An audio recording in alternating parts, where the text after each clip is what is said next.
Good morning children. आज हम पढ़ेंगे कारक कारक और उनके भेद। कारक संज्ञा या सर्वनाम के जिस रूप से वाक्य के अन्य शब्दों के साथ उसके संबंध का बोध होता है उसे कारक कहते हैं। कारक किसे कहते हैं? संज्ञा या सर्वनाम के वाक्य के अन्य शब्दों के साथ उसके संबंध का बोध हो।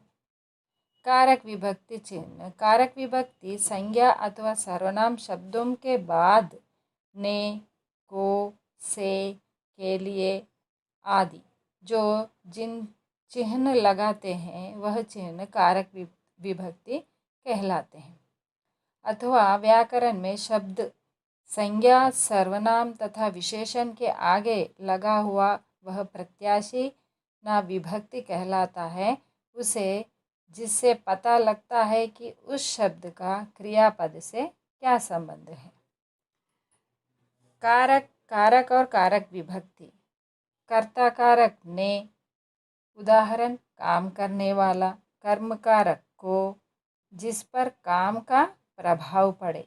करण कारक विभक्ति से, द्वारा, जिसके द्वारा कर्ता काम करें। संप्रदान को, के लिए, जिसके लिए क्रिया की जाए। अपादान से, अलग, जिससे अलगाव हो। संबंध का, की, के, ना, नी, ने, रा, री, रे अन्य पदों से संबंध दिखाता है। अधिकरण कारक में, पर, क्रिया का आधार बताता है। संबोधन कारक हे, अरे, अजी, किसी को पुकारना, बुलाना। तो यह सारे कारक के भेद हैं और कारक विभक्तियाँ। हम अभी एक एक कारक के बारे में जानकारी प्राप्त करेंगे। पहला है कर्तकारक। कर्तकारक जिस रूप से क्रिया के करने वाले का बोध होता है उसे हम कर्तकारक कहते हैं। इसका विभक्ति क्या है? ने। ने चिन्ह का वर्तमान काल और भविष्य काल में प्रयोग नहीं होता है। इसका सकर्मक धातुओं के साथ भूतकाल में प्रयोग होता है। जो वाक्य में कार्य करता है उसे कर्ता कहा जाता है। अर्थात वाक्य के जिस रूप से क्रिया को करने वाले का पता चले उसे कर्ताकारक कहते हैं। कर्ताकारक का विभक्ति है ने। ने विभक्ति का प्रयोग भूतकाल की क्रिया में किया जाता है। कर्ता स्वतंत्र होता है और कर्ताकारक ने विभक्ति का रूप भी होता है। इस पद को संज्ञा या सर्वनाम माना जाता है। उदाहरण, राम ने रावण को मारा। दूसरा वाक्य, लड़की स्कूल जाती है। यहाँ पर राम ने क्या है? कर्ता विभक्ति। लड़की के बारे में, यहाँ पर लड़की स्कूल जाती है, यहाँ पर कर्ता के बारे में वर्णन किया है। तो यहाँ पर हम कर्ता क्या है? लड़की है। दूसरे वाक्य में, पहले वाक्य में राम है। तो यहाँ पर कर्ता के बारे में वर्णन किया जाए, वहाँ पर ने विभक्ति लगाए तो वह क्या हो गया? कर्ता कारक। अब हम जाते हैं दूसरा, कर्म कारक। क्रिया के कार्य का फल जिस पर पड़ता है वह कर्म कारक कहलाता है। इसका विभक्ति चिन्ह को है। यह चिन्ह भी बहुत से स्थानों पर नहीं लगता, जैसे कि भुलाना, सुलाना, कोसना, पुकारना, जमाना, ये सारे कर्म कारक हैं। कर्म है। क्रियाओं के प्रयोग में अगर कर्म संज्ञा हो तो को विभक्ति जरूर लगती है। जब विशेषण का प्रयोग संज्ञा की तरह किया जाता है तब कर्म विभक्ति, इसका विभक्ति चिन्ह को है। यह चिन्ह बहुत से स्थानों पर नहीं लगता है। जब विशेषण का प्रयोग संज्ञा की तरह किया जाता है तब कर्म विभक्ति को जरूर लगाया जाता है। कर्म संज्ञा का एक रूप होता है। जैसे मोहन ने सांप को मारा। मोहन ने किसे मारा? सांप को मारा। कर्म किस पर हुआ? सांप पर हुआ। तो यहाँ पर सांप को क्या हो गया? कर्म कारक।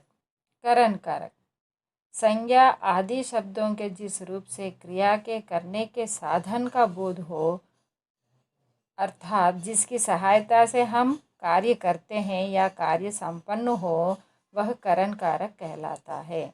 इसके विभक्ति चिन्ह से के द्वारा है। जैसे कि उदाहरण, अर्जुन ने करण को बाण से मारा। बालक गेंद से खेल रहे हैं। तो इस तरह किस साधन, यहाँ पर कर्म का साधन क्या है? अर्जुन ने करण को बाण से मारा। बाण से, ये क्या हो गया? करण कारक। संप्रदान कारक चौथा है। अब हम पढ़ेंगे संप्रदान कारक। संप्रदान का अर्थ है देना, अर्थात कर्ता जिसके लिए कुछ कार्य करता है अथवा जिसे कुछ देता है, उसे व्यक्त करने वाले रूप को संप्रदान कारक कहते हैं। लेने वाले को संप्रदान कारक कहा जाता है। इसके विभक्ति चिन्ह है के लिए, को। इसको किसके लिए प्रश्नावली लगाकर भी हम कहा जा सकता है।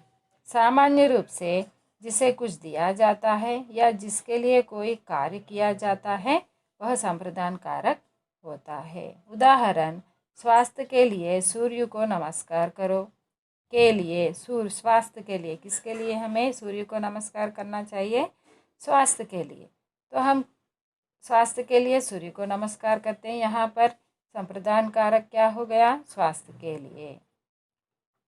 अपादान कारक पांचवा क्या है? अपादान कारक संज्ञा के जिस रूप से एक वस्तु का दूसरे से अलग होना पाया जाए, वह अपादान कारक कहलाता है। इसके विभक्ति चिन्ह से है। इसकी पहचान, उदाहरण, बच्चा छत से गिर पड़ा।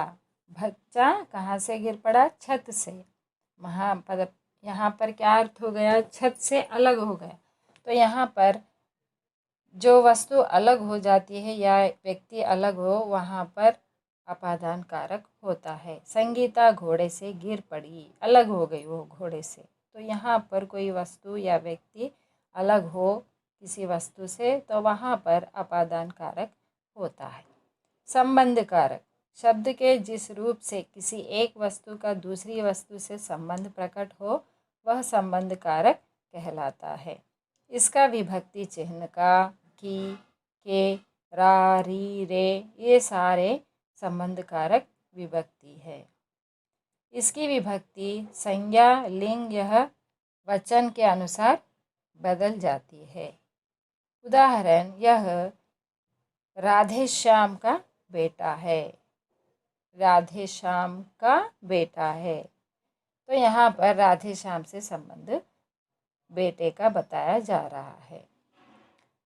सातवां है अधिकरण कारक शब्द जिस रूप से क्रिया के आधार का बोध होता है, उसे अधिकरण कारक कहते हैं। इसके विभक्ति चिन्ह में, पर है। भीतर, अंदर, ऊपर, बीच आदि शब्दों का प्रयोग किस कारक में किया जाता है, इसकी पहचान किसमें किस पर आदि प्रश्नावचार शब्द लगाकर भी की जा सकती है। कहीं कहीं पर विभक्ति ओं का लोप भी होता है। उनकी जगह पर किनारे, आश्रय, दिनों, यहाँ, वहाँ, समय आदि पदों का प्रयोग भी किया जाता है। कभी कभी मैं का अर्थ में, पर और पर के अर्थ में लगा दिया जाता है। उदाहरण, भौरा फूलों पर मंडरा रहा है। भौरा कहाँ पर मंडरा रहा है? फूलों पर। तो यहाँ पर फूलों पर क्या हो गया? अधिकरण कारक। संबोधन कारक जिससे किसी को बुलाने अथवा सचेत करने का भाव प्रकट हो, उसे संबोधन कारक कहते हैं। संबोधन कारक चिन्ह विस्मय आदि बोधक का चिन्ह, मतलब रेखा खींचिए और उसके नीचे बिंदु लगाए, वह संबोधन कारक का चिन्ह कहलाएगा। अरे भैया, क्यों रो रहे हो? हे गोपाल, यहाँ आओ।